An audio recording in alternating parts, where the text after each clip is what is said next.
نحمده ونستعينه ونستغفره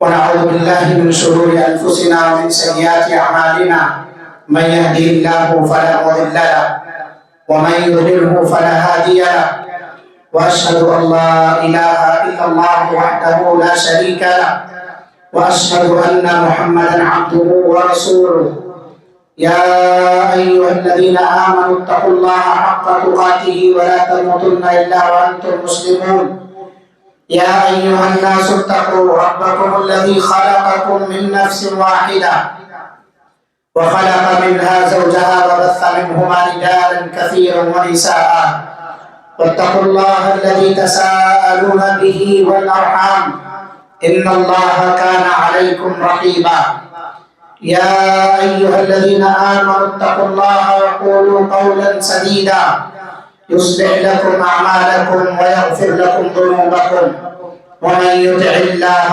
ورسوله فقد فاز فوزا عظيما أما بعد فإن خير الحديث كتاب الله وخير الهدي هدي محمد صلى الله عليه وسلم وشر الأمور محدثاتها وكل محدثة بدعة وكل بدعة ضلالة وكل ضلالة في النار فأعوذ بالله السميع العليم من الشيطان الرجيم من همزه ونفخه ونفثه بسم الله الرحمن الرحيم إن عدة الشهور عند الله 12 شهرا في كتاب الله يوم خلق السماوات والأرض منها 4 حرم ذلك الدين القيم فلا تظلموا فيهن أنفسكم.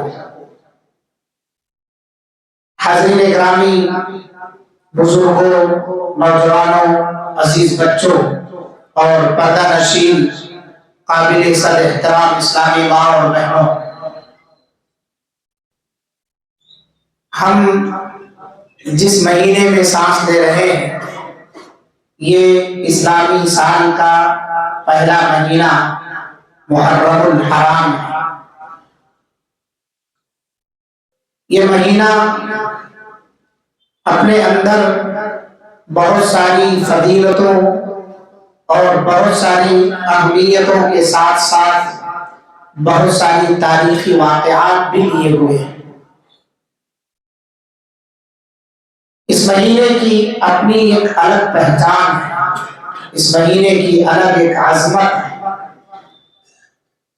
اللہ رب العالمین نے قرآن مجید کے اندر ارشاد فرمایا ہے ان عدت الشہور عند اللہ 12 شہرا فی کتاب اللہ، مہینوں کی گنتی اللہ کی کتاب میں 12 ہے، منہا 4 حرم، ان میں سے 4 مہینے حرمت والے ہیں۔ اللہ کے رسول صلی اللہ علیہ وسلم نے فرمایا وہ حرمت والے مہینے 3 تو کنٹینیو آتے ہیں، مسلسل آتے ہیں، اور 1 مہینہ بین جمادی و شعبان اور جمادی الاخری کے درمیان میں آتا ہے۔ وہ کنٹینیو آنے والے مہینے ذوالقعدہ، ذوالحجہ، محرم ہے، اور 4تھا مہینہ رجب کا مہینہ ہے۔ یہ حرمت والے مہینے ہیں۔ اللہ رب العالمین نے کہا ذالک الدین القیم، یہی سیدھا راستہ ہے۔ فلا تظلموا فیہن انفسکم، ان حرمت والے مہینوں میں اپنے آپ پر ظلم نہ کرو، نہ تو اللہ تعالیٰ کے حقوق مار کر ظلم کرو اور نہ ہی بندوں کے حقوق مار کر ظلم کرو اور نہ ہی اپنی جانوں پر ظلم کرو، کسی بھی طرح کا ظلم نہ کرو۔ شرک و بدعات سے بھی اپنے آپ کو بچاؤ، ایک دوسرے کے حق حقوق میں کچھ حق تلفی ہو رہی ہے تو اس سے بھی اپنے آپ کو بچاؤ، اور بالخصوص صحابہ کرام رضوان اللہ علیہم اجمعین کی ذات بابرکات میں گستاخی سے اپنے آپ کو بچاؤ، ان کی شان میں غلو یا ان کی شان میں تبرہ بازی کرنے یا اسی طرح سے ایک صحابی کا مقام اور مرتبہ بڑھانے کے چکر میں دوسرے صحابہ پر تنقیص یا الزامات یا اسی طرح سے ان کی شان میں گستاخی، یہ سب ظلم ہے۔ اپنی جان پر، کیونکہ اللہ کے رسول صلی اللہ علیہ وسلم کی حدیث ہے لا تسبوا اصحابی، میرے صحابہ کو برا بھلا نہ کہو، کسی طرح کی برائی یا ان کی شان میں گستاخی یہ ظلم ہی سمجھا جائے گا۔ فلا تظلموا فیہن انفسکم، اپنی جانوں پر ظلم نہ کرو۔ میرے بھائیوں، میری ماں اور بہنوں، یہ سورہ توبہ کی آیت نمبر 36 ہے۔ اس کے اندر اللہ رب العالمین نے ہمیں جو پیغام دیا ہے وہ یہ ہے کہ اللہ کے بندوں، یہ مہینوں کی جو گنتی ہے یہ اسی دن سے ہے یوم خلق السماوات والارض منہا، جس دن سے اللہ تعالیٰ نے آسمان اور زمین کی تخلیق فرمائی۔ اس واقعے کا تعلق یا ان تاریخوں کا یا اس مہینے کی شہرت کسی ایک واقعے سے نہیں ہے، بلکہ اس مہینے کی شہرت اسی دن سے ہے جس دن سے اللہ تعالیٰ نے آسمان اور زمین کو پیدا فرمایا۔ لیکن ہمارے یہاں ایک طبقہ ہے جو یہ سمجھتا ہے کہ حرمت والا جو مہینہ ہے محرم الحرام، اس کی عظمت یا اس کی شہرت کسی ایک آدمی کی شہادت سے منسوب ہے، کسی ایک آدمی کے شہید ہونے کی بنا پر اس کو مقام مل گیا ہے، ورنہ اس سے پہلے اس مہینے کو کوئی شہرت حاصل نہیں تھی۔ ایسا نہیں ہے میرے بھائیوں، اس مہینے کی عظمت اس واقعے کے وقوع پذیر ہونے کے بہت پہلے سے ہے، اور صرف اس مہینے میں یہی ایک واقعہ پیش نہیں آیا ہے جس کی وجہ سے ہم اس ماہ کو سمجھتے ہیں اور جانتے ہیں۔ ہمارے یہاں بہت سارے ایسے لوگ ہیں جو یہ سمجھتے ہیں کہ محرم الحرام کا مہینہ آیا تو سمجھ لیجئے کہ حضرت حسین رضی اللہ عنہ کی شہادت زندہ ہو گئی۔ حضرت حسین رضی اللہ عنہ کے شہادت کی بنا پر اس مہینے کو عظمت ملی ہے۔ حضرت حسین رضی اللہ عنہ کے شہادت کی بنا پر اس مہینے کا مقام مرتبہ بلند ہوا ہے۔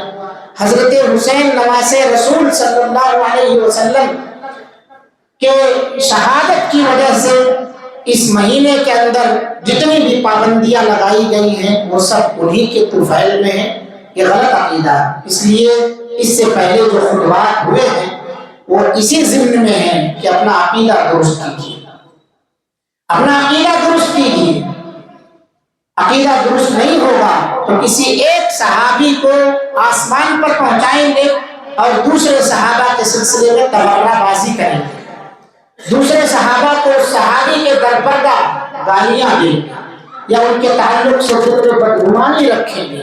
ہمارا دل ہر صحابی کے تعلق سے صاف ہونا چاہیے، چاہے وہ ادنا صحابی ہو، چاہے وہ سب سے اعلیٰ اور بڑھ کر کے صحابی حضرت ابوبکر صدیق رضی اللہ عنہ، سارے صحابہ کے تعلق سے اپنا عقیدہ درست رکھنا چاہیے۔ صحابہ کرام کے تعلق سے آل بیت سے تو محبت ہو، اور دیگر صحابہ کے تعلق سے تبرہ بازی یہ شیعوں کا عقیدہ ہے۔ لیکن بڑے افسوس کے ساتھ کہنا پڑتا ہے اس شیعہ پن گھٹ سے ہمارے بہت سارے سنی بھائی بھی پانی پی رہے ہیں، اسی شیعوں کے گھاٹ سے بہت سارے ہمارے بھائی غسل فرما رہے ہیں، اور انہیں یہ پتہ نہیں چل رہا ہے کہ ہم یہ جو غسل کر رہے ہیں، جہاں سے پانی لے رہے ہیں وہ پانی ناپاک ہے۔ یہ جو ہم پانی اپنے پیٹ میں ڈال رہے ہیں اپنے عقیدے کی اصلاح کے لیے، وہ پن گھٹ ہی بالکل ناپاک ہو چکا ہے۔ کیوں؟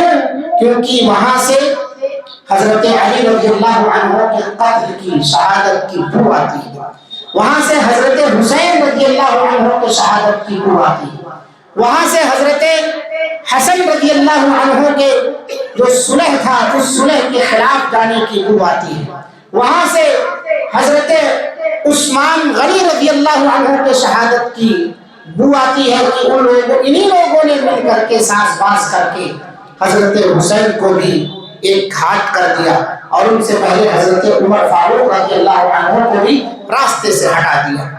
یہ سب یہودیوں سے مل کر کے ساری سازشیں رچ کر کے حضرت عمر بن خطاب رضی اللہ عنہ کو فجر کی نماز میں خنجر مارا گیا، حضرت علی رضی اللہ عنہ کو خنجر مارا گیا، حضرت حسین رضی اللہ عنہ کو دھوکے سے شہید کیا گیا۔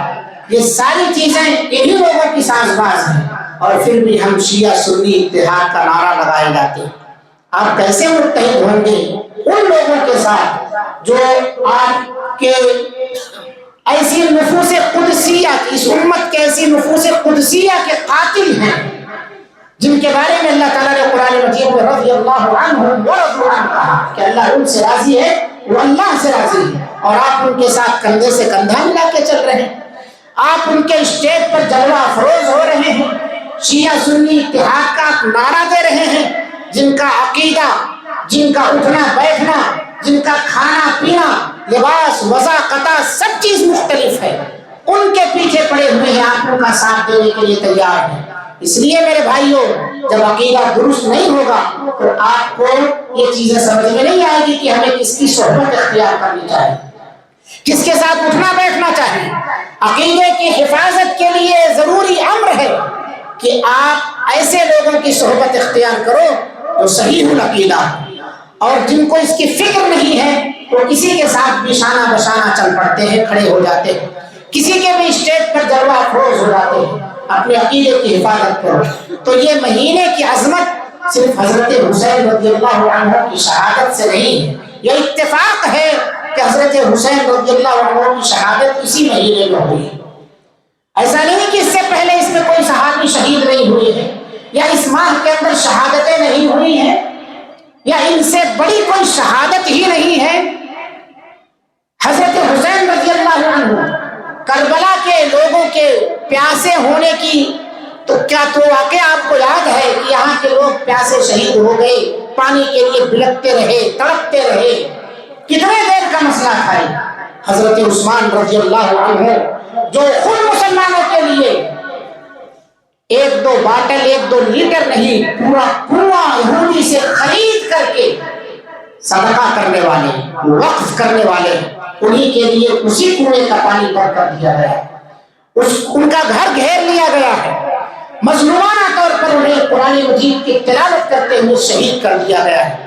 حضرت حسین رضی اللہ عنہ، وہ حضرت عثمان غنی رضی اللہ عنہ، وہ عثمان غنی جن کو اللہ کے رسول صلی اللہ علیہ وسلم نے اپنی ایک نہیں دو بیٹیوں کا داماد بنایا، اور ان دونوں کے چلے جانے کے بعد آپ صلی اللہ علیہ وسلم نے کہا تھا میری ایک دو نہیں، اس طرح سے دسیوں بیٹیاں ہوتی اور وہ سب انتقال کرتی جاتی تو میں حضرت حسین کے عہد میں ایک ایک بیٹی کو ان کے بعد دیتا جاتا، وہ حضرت عثمان کو دیتا جاتا، اور وہ عثمان ہے کہ اللہ کے رسول صلی اللہ علیہ وسلم نے ان کے بارے میں فرمایا کہ اگر آج کے بعد عثمان کوئی نیکی کا کام نہ کرے تو اللہ رب العالمین ان سے پوچھ کر صحیح کرے گا کہ عثمان تم نے کوئی نیکی کیوں نہ کی تھی۔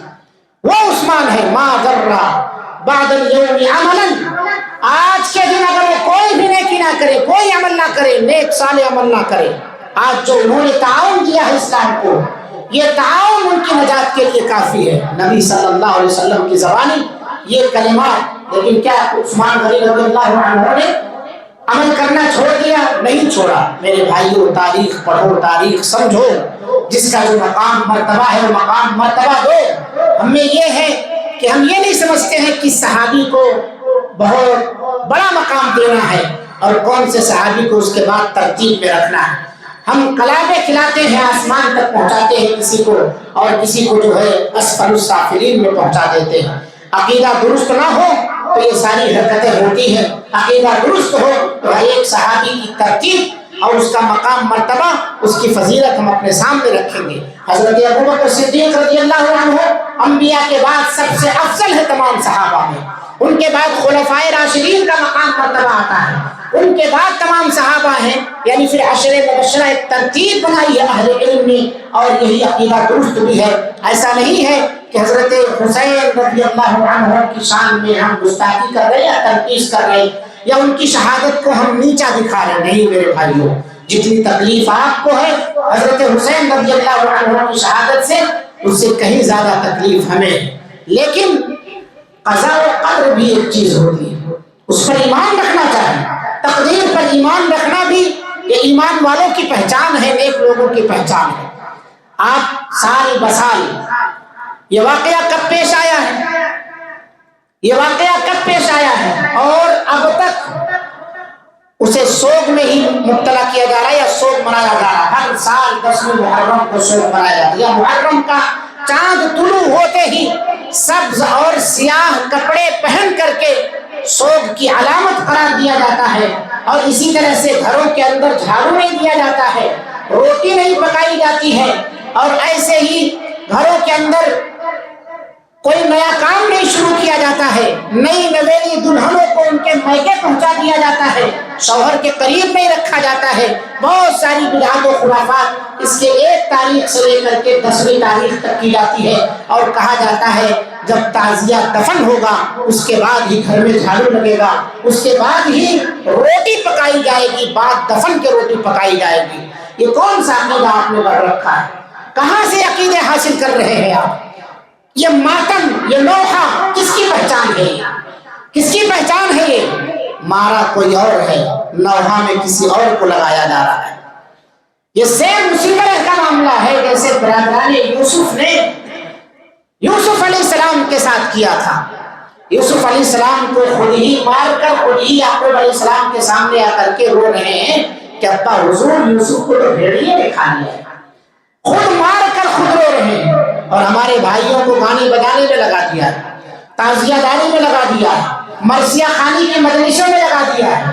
1 محرم سے لے کر کے 10 محرم تک ہی نہیں بلکہ پورا مہینہ یہ لوگ مرثیہ کرتے رہتے ہیں، شوق مناتے رہتے ہیں۔ کتنے دن کسی کی وفات پر شوق منانا ہے، کتنے دن کسی کی شہادت پر شوق منانا ہے؟ 3 دن، اس سے زیادہ اسلام میں اجازت نہیں ہے۔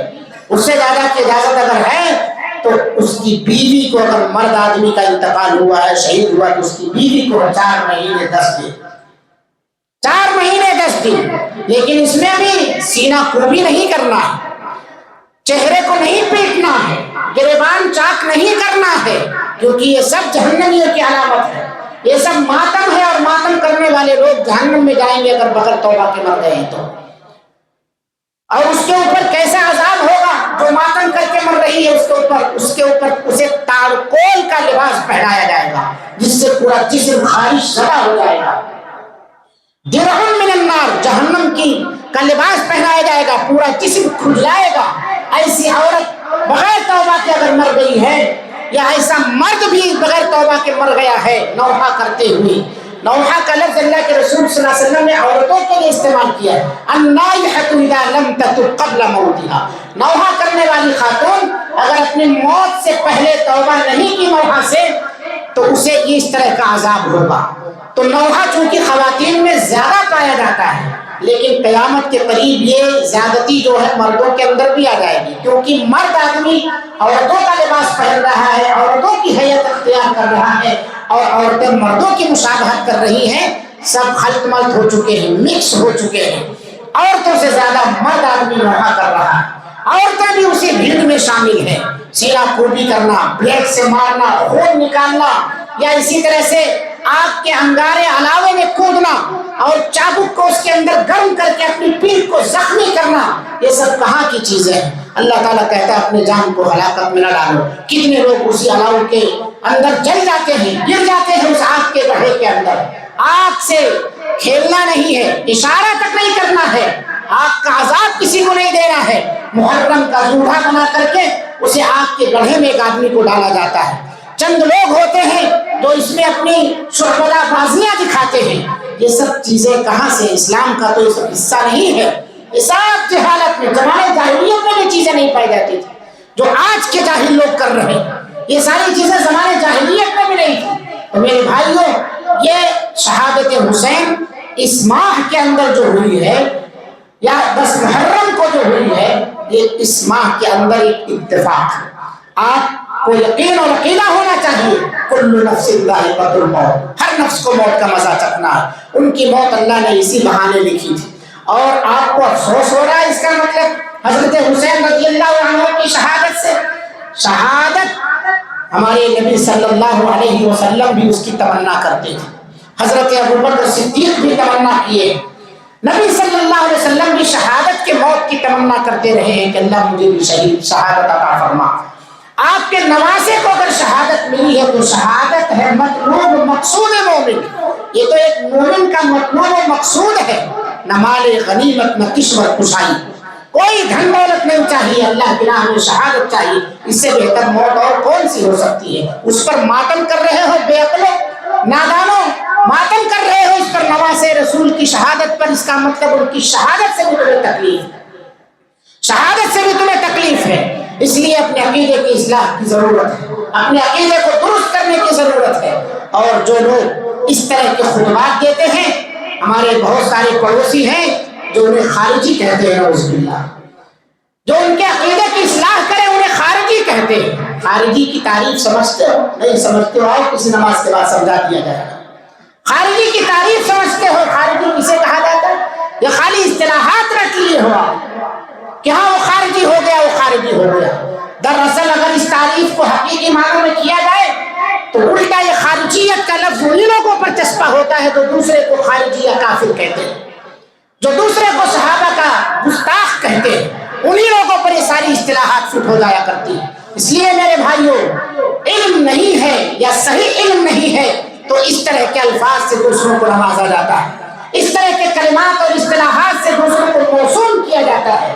اور جو اللہ کے رسول صلی اللہ علیہ وسلم کی سیرت بیان کرے، آپ کی تعلیمات بیان کرے، آپ کے صحابہ کا منہج بیان کرے، طور طریقہ بیان کرے، اسے کہہ دیا جاتا ہے کہ یہ صحابہ کے دشمن ہے، رسول اللہ کے دشمن ہے، اللہ کے دشمن ہے۔ یہ کلمات آج کے نہیں ہیں، یہ نبی صلی اللہ علیہ وسلم کے دور کے لوگوں کے بھی یہی ذہنیت تھی۔ جو لوگ اللہ کے رسول پر، اللہ پر ایمان نہیں رکھتے تھے، وہ لوگ بھی انہیں اللہ کا دشمن ہی کہا کرتے تھے۔ نبی صلی اللہ علیہ وسلم کو نعوذ باللہ اللہ کا دشمن کہتے تھے، صحابہ کو اللہ کا دشمن کہتے تھے، اپنے بتوں اور درگاہوں جو بنائے ہوئے تھے ان کا دشمن کہا کرتے تھے۔ تو آپ جو چاہے کہہ لیجئے، زبان آپ کی ہے، دہن آپ کا ہے، جو چاہے اس میں کرشمہ ساز ہو، قیامت تک ہم اسی دعوت کو دیتے رہیں گے جس دعوت کو ہمارے پیارے نبی صلی اللہ علیہ وسلم نے اپنی امت کے سامنے پیش کیا ہے۔ ما انا علیہ واصحابی، جس پر میں ہوں میرے صحابہ ہیں، وہ دعوت ہم آپ کو پہنچاتے ہیں اور اسی کی ہم اتباع کی آپ کو دعوت کی طرف بلاتے ہیں کہ آپ اسی راہ کی اتباع کر لیجیے جس دعوت کو دے کر کے نبی کریم صلی اللہ علیہ وسلم کو اللہ تعالیٰ نے مبعوث فرمایا۔ تو یہ جملے بازیاں نہ کرو، جملے بازیوں سے اجتناب کرو، یہی جملے قیامت کے دن تمہارے خلاف حجت ہوں گے۔ لوگوں کو اندھیرے میں نہ رکھو، اسلام کی تعلیمات بالکل واضح ہے، روشن ہے، کھلی ہوئی ہے، کچھ بھی اس کے اندر ڈھکا چھپا نہیں ہے۔ تو یہ محرم کا مہینہ کسی ایک کی شہادت سے موصول نہیں، اس محرم کے یا 10ویں تاریخ کی جو عظمت ہے، اس کے اندر جو روزہ رکھنے کا حکم دیا گیا ہے، اس کا بھی ایک سبب ہے۔ ہمارے بہت سارے بھائی اس دن روزہ رکھنے کے بجائے سبیلیں لگاتے ہیں، سبیل لگاتے ہیں کہ پیاسے مر گئے تھے اس لیے ہم پانی پلا رہے ہیں، اور نعرہ لگاتے ہیں ہائے حسین ہم نہ ہوئے، تم ہوتے تو اس سے برا حال کرتے، تم ہوتے تو اس سے برا حال کرتے، کیونکہ تم سے وفا کی امید نہیں کی جا سکتی۔ جو اپنے رب کا وفادار نہ ہو، اپنے نبی کا وفادار نہ ہو، اور نبی کے نواسے کا کیا وفادار ہو سکتا ہے؟ وہ نبی کے نواسے کے ساتھ کیا وفاداری کا ثبوت دے سکتا ہے؟ رب کی توحید پر تم قائم نہیں ہو۔ وہ لوگ تو در پردہ تھے، چھپے طور پر تھے، اور تمہیں تو کھلے طور پر سارے عقیدے تمہارے واضح ہیں، سارے عقیدے واضح ہیں۔ ہمارا منہ نہ کھلوایا کرو، ہمارا منہ نہ کھلوایا کرو۔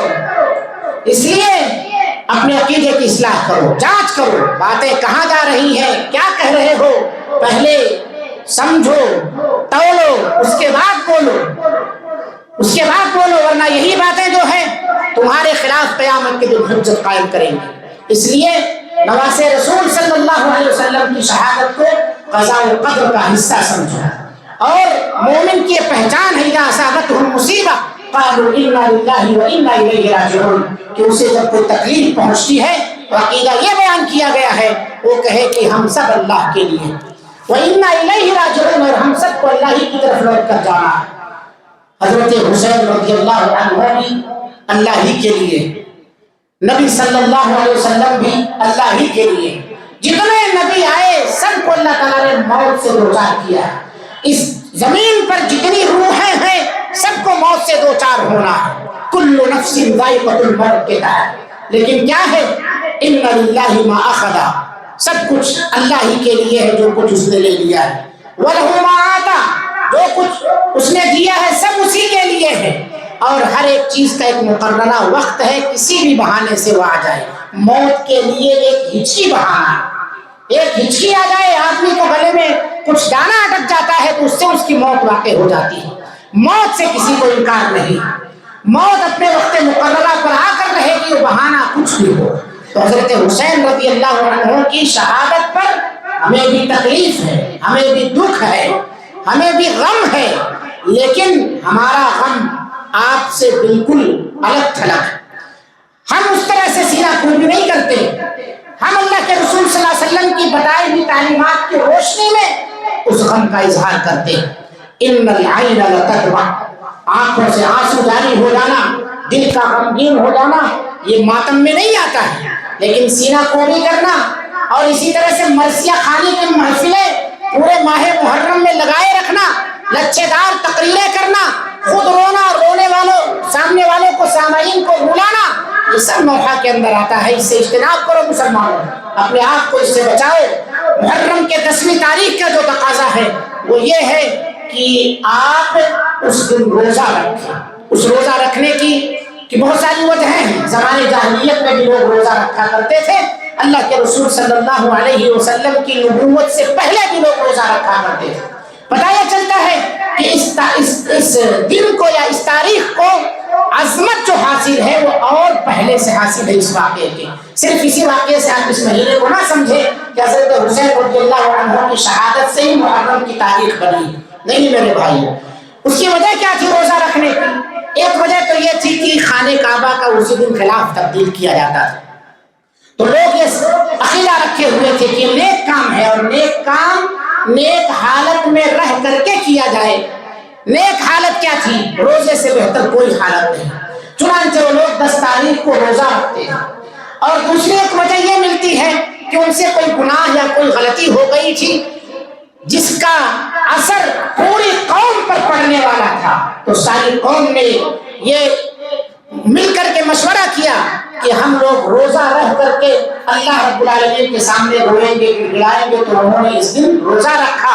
اللہ رب العالمین نے ان سے وہ عذاب دور کر دیا، ان سے وہ عذاب دور کر دیا۔ اللہ کے رسول صلی اللہ علیہ وسلم بھی مکہ میں روزہ رکھا کرتے تھے۔ آپ مکہ سے مدینہ ہجرت کر کے جب آئے تو یہاں بھی دیکھا کہ یہودی روزہ رکھتے ہیں۔ یہودیوں سے پوچھا گیا کہ کیوں روزہ رکھتے ہو؟ انہوں نے بتایا کہ اسی دن موسیٰ علیہ السلام اور ان کی قوم کو فرعون کے ظلم و ستم سے اللہ تعالیٰ نے نجات دیا ہے، فرعونیوں کو غرقاب کیا ہے، ڈبو دیا ہے اللہ رب العالمین نے، لہذا شکرانے کے طور پر ہم یہ روزہ رکھتے ہیں۔ پتہ چلتا ہے کوئی نعمت ملے تو اللہ کی بندگی کی طرف آؤ، عبادت کی طرف آؤ، روزہ رکھو، نفلی عبادات کو انجام دو، فرائض میں کوئی کوتاہی نہ ہونے پائے، مزید اللہ کی طرف بڑھ جاؤ۔ ایسا نہ ہو کہ کوئی نعمت ملے تو گانے بجانے میں مصروف ہو جاؤ، سینہ پیٹنے میں مصروف ہو جاؤ، اور ماتم زدہ لباس پہن کر کے ماتم مناؤ۔ یہ چیزیں اسلام سے کوئی تعلق رکھنے والی نہیں ہے، نہ مومنوں کا یہ شیوا ہے۔ تو شکرانے کے طور پر ہم روزہ رکھتے ہیں۔ آپ صلی اللہ علیہ وسلم نے کہا نحن احق بموسیٰ منکم، ہم تم سے زیادہ حقدار ہیں موسیٰ علیہ السلام کے تعلق سے۔ اسی وقت آپ صلی اللہ علیہ وسلم نے فرمایا کہ لئن بقیت الی قابل اللہ شبہ من التاسع، اگر میں آئندہ سال زندہ رہا تو میں ان یہودیوں کی مخالفت میں 9 محرم کا بھی روزہ رکھوں گا۔ 10 کا تو رکھنا ہی ہے، 10 کا تو رکھنا ہی ہے۔ تو ہمیں بھی چاہیے کہ ہم آنے والی جو اس محرم کی 9ویں اور 10ویں تاریخ ہے اس کو روزے کی حالت میں گزاریں، اس کو روزہ رکھ کر کے انجام دیں۔ کیوں؟ اس کی وجہ ہے آپ صلی اللہ علیہ وسلم نے فرمایا جو عاشورہ کا روزہ رکھتا ہے اس کے لیے پچھلے 1 سال کے گناہوں کا کفارہ۔ اور 9ویں محرم کا روزہ یہودیوں کی مخالفت میں رکھنا ہے، یہودیوں کی مخالفت میں۔ اللہ کے رسول صلی اللہ علیہ وسلم عبادات کے اندر، عادات کے اندر، معاملات کے اندر ہر ایک چیز میں یہودیوں کی مخالفت چاہتے تھے۔ اگلے سال آپ صلی اللہ علیہ وسلم زندہ نہیں رہے، لیکن آپ کی تعلیمات زندہ ہے، لہذا ہم مسلمانوں کو اس پر عمل کرنا چاہیے۔ آج محرم کی 5 تاریخ اور منگل کے دن 9 تاریخ، چہارشنبے کو 10 تاریخ، تو آپ اگلے ہفتے منگل اور چہارشنبے کو 9ویں اور 10ویں محرم کو روزہ رکھیں۔ اس سلسلے میں جو راجح بات ہے وہ یہی ہے کہ آپ 9 اور 10 ملا کر کے روزہ رکھیں۔ اگر 9 چھوٹ گیا ہے تو ایسا نہیں ہے کہ 10 کو پھر نہ رکھیں، اصل روزہ تو 10 کا ہی ہے۔ 11 والی جو روایت آتی آتی ہے اس روایت میں کلام ہے، اس لیے اس کا خیال رکھیں کہ آپ 9 اور 10 محرم کو روزہ رکھیں، نفلی روزہ ہے، سحری نہیں بھی کر سکے ہیں تو بھی آپ زوال سے پہلے نیت کر کے روزے رکھیں۔ دن ٹھنڈا ہو رہا ہے، یہ بھی اللہ کی طرف سے بہت بڑی نعمت ہے، آسانی کے ساتھ اس روزے کو آپ تکمیل تک پہنچا سکتے ہیں۔ اس مہینے کے اندر بہت ساری بدعت و خرافات کی جاتی ہیں، بہت ساری بدعت و خرافات ہیں، ہم اس طرف جانا نہیں چاہتے، آپ کی آنکھوں کے سامنے ہے، بس کہنا یہ ہے کہ خود اپنے آپ کو ان بدعت و خرافات سے بچاؤ، اپنی آل اولاد کو ان بدعت و خرافات سے بچاؤ، یہ سبیل کی جو دیگیں اور پانی پلانے کے جو اسٹیج لگتے ہیں ان سے خود بھی بچو، اپنے آپ کو بچاؤ۔ یہ اس دن کا کوئی اسلامی شعار نہیں ہے کہ آپ پانی نہیں پیئیں گے، شربت نہیں پیئیں گے یا نہیں پلائیں گے تو آپ گنہگار ہو جائیں گے۔ ایسے لوگوں کو دعوت و تبلیغ کی ضرورت ہے، انہیں سمجھاؤ کہ یہ دن روزہ رکھنے کا، پانی پلانے کا نہیں، انہیں سمجھاؤ کہ یہ دن جو ہے ہمارے نبی صلی اللہ علیہ وسلم کی سنت ہے کہ اس دن کو روزہ رکھا جائے، وہاں ماتم شوق کرنا، افسوس کرنا نہیں۔ یہ تعلیم ہے اسلام کی، اور یہ ہجری سال شروع ہو رہا ہے، اس تاریخ کو یاد رکھو۔ جو قوم اپنی تاریخوں کو یاد نہیں رکھتی ہے اسے مٹا دیا جاتا ہے، اپنی تاریخ کو یاد رکھو، ہجرت کا جو پیغام ہے اس پیغام کو یاد رکھو۔ یہ یاد رکھو کہ ہمیشہ کمزور آدمی کمزور ہی نہیں ہوتا ہے، کبھی طاقتور بھی بنتا ہے۔ مکہ کے جو مسلمان تھے کمزور تھے، اللہ رب العالمین نے مدینہ بھیج کر کے انہیں مضبوط اور طاقتور بنا دیا۔ ہجرت کا ایک پیغام یہ بھی ہے کہ اگر ہمارے اندر دینی حس بیدار ہو تو انقلاب برپا کرنے میں کوئی دیر نہیں لگتی ہے۔ صحابہ کرام کے اندر دینی حس بیدار تھی، ان کے اندر شعور تھا، تڑپ تھی دین کو پھیلانے کا۔ چند ہی سالوں کے اندر پوری دنیا کے اندر اسلام کو پھیلا دیا۔ ایک ہم ہیں کہ اپنے گھر میں اپنے بچوں کو، اپنی بیوی کو، اپنے پڑوس کو، اپنے رشتہ داروں کو عقیدت کے ڈھرے پر نہیں لا پا رہے ہیں، صحیح عقیدہ انہیں نہیں بتا پا رہے ہیں، سکھا پا رہے ہیں، اپنے اولاد کی صحیح تربیت نہیں کر پا رہے ہیں، اور جو بے نمازی ہیں ان کو نمازی نہیں بنا پا رہے ہیں۔ ایک ہم ہیں، ایک وہ تھے کہ پوری دنیا پر چھا گئے، کلندے بانٹ دی انہوں نے، اور ہم ہیں کہ اپنے گھر کی 4-5 ممبروں کی اصلاح نہیں کر سکتے ہیں۔ اس کی وجہ یہی ہے کہ ہمارے اندر دینی حس نہیں ہے، ہم جو کر رہے ہیں اسی کو اچھا سمجھ رہے ہیں، اسی کو اچھا سمجھ رہے ہیں۔ یہ پیغام ہے ہجرت کا، اس ہجرت کے پیغام کو یاد رکھو۔ یہ یاد رکھو کہ ہجرت اللہ کے رسول صلی اللہ علیہ وسلم کی مکی اور مدنی دونوں زندگیوں سے عبارت ہے، لہٰذا یہ بھی یاد رکھو ہجرت کیوں کی، کہاں سے کی، کہاں گئے، یہ تعلیمات ہیں ہمارے لیے۔ اور اسی طرح سے نیا سال شروع ہو رہا ہے، گزشتہ سالوں میں جو کوتاہیاں ہیں ان کوتاہیوں پر اللہ تعالیٰ سے توبہ و استغفار کرو، اپنا احتساب کرو، آنے والے سال کے لیے اللہ رب العالمین سے دعا کرو کہ اللہ رب العالمین آنے والا سال ہمارے لیے خصوصی خیر و برکت کا ذریعہ بنا دے۔ اللہ رب العالمین ہمارے بیماروں کو شفا عطا فرما دے، اللہ رب العالمین ہمارے بے روزگاروں کو روزگار سے جوڑ دے، پریشان حال کی پریشانیاں دور فرما دے۔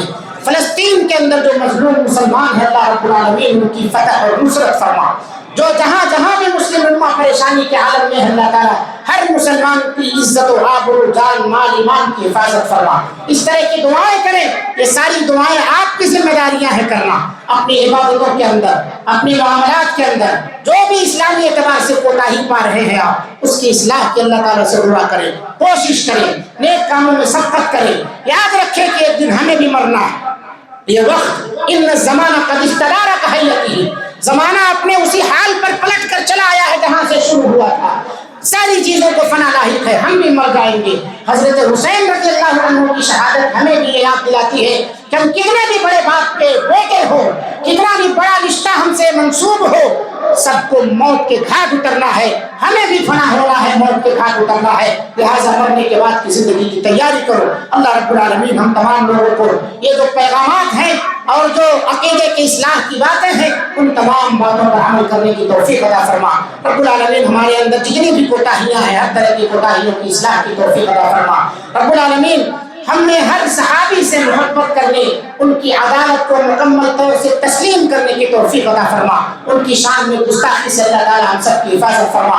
بدعات اور شرک کا قلع قمع کرنے کی اللہ تعالیٰ توفیق عطا فرما۔ اللہ رب العالمین ہمیں ہماری نسلوں کو بدعات اور شرک سے محفوظ فرما۔ رب العالمین توحید کی دولت سے ہمیں مالا مال جو فرمایا اس پر قائم اور دائم فرما، مرتے دم تک اللہ رب العالمین ہمیں اس پر ثابت قدمی نصیب فرما۔ اللہ رب العالمین قرآن اور سنت کے مطابق ہم سب کو زندگی گزارنے کی توفیق عطا فرما۔ بار الہ ہمارے اوپر جو بھی پریشانیاں، چاہے وہ آسمانی ہو، زمینی ہو، اوپر سے ہو، نیچے سے ہو، دائیں سے ہو، بائیں سے ہو، اللہ رب العالمین سامنے سے پیچھے سے ہر طرح سے جو بھی پریشانی آتی ہے اللہ رب العالمین ہم سب کو اسے محفوظ فرما، ہمیشہ اپنے حفظ و امان میں رکھ، ہماری زندگیوں میں خیر و برکت عطا فرما، ہماری دعاؤں کو قبول فرما۔ ربنا تقبل منا انك انت السميع العليم وتب علينا انك انت التواب الرحيم، واخر دعوانا ان الحمد لله رب العالمين۔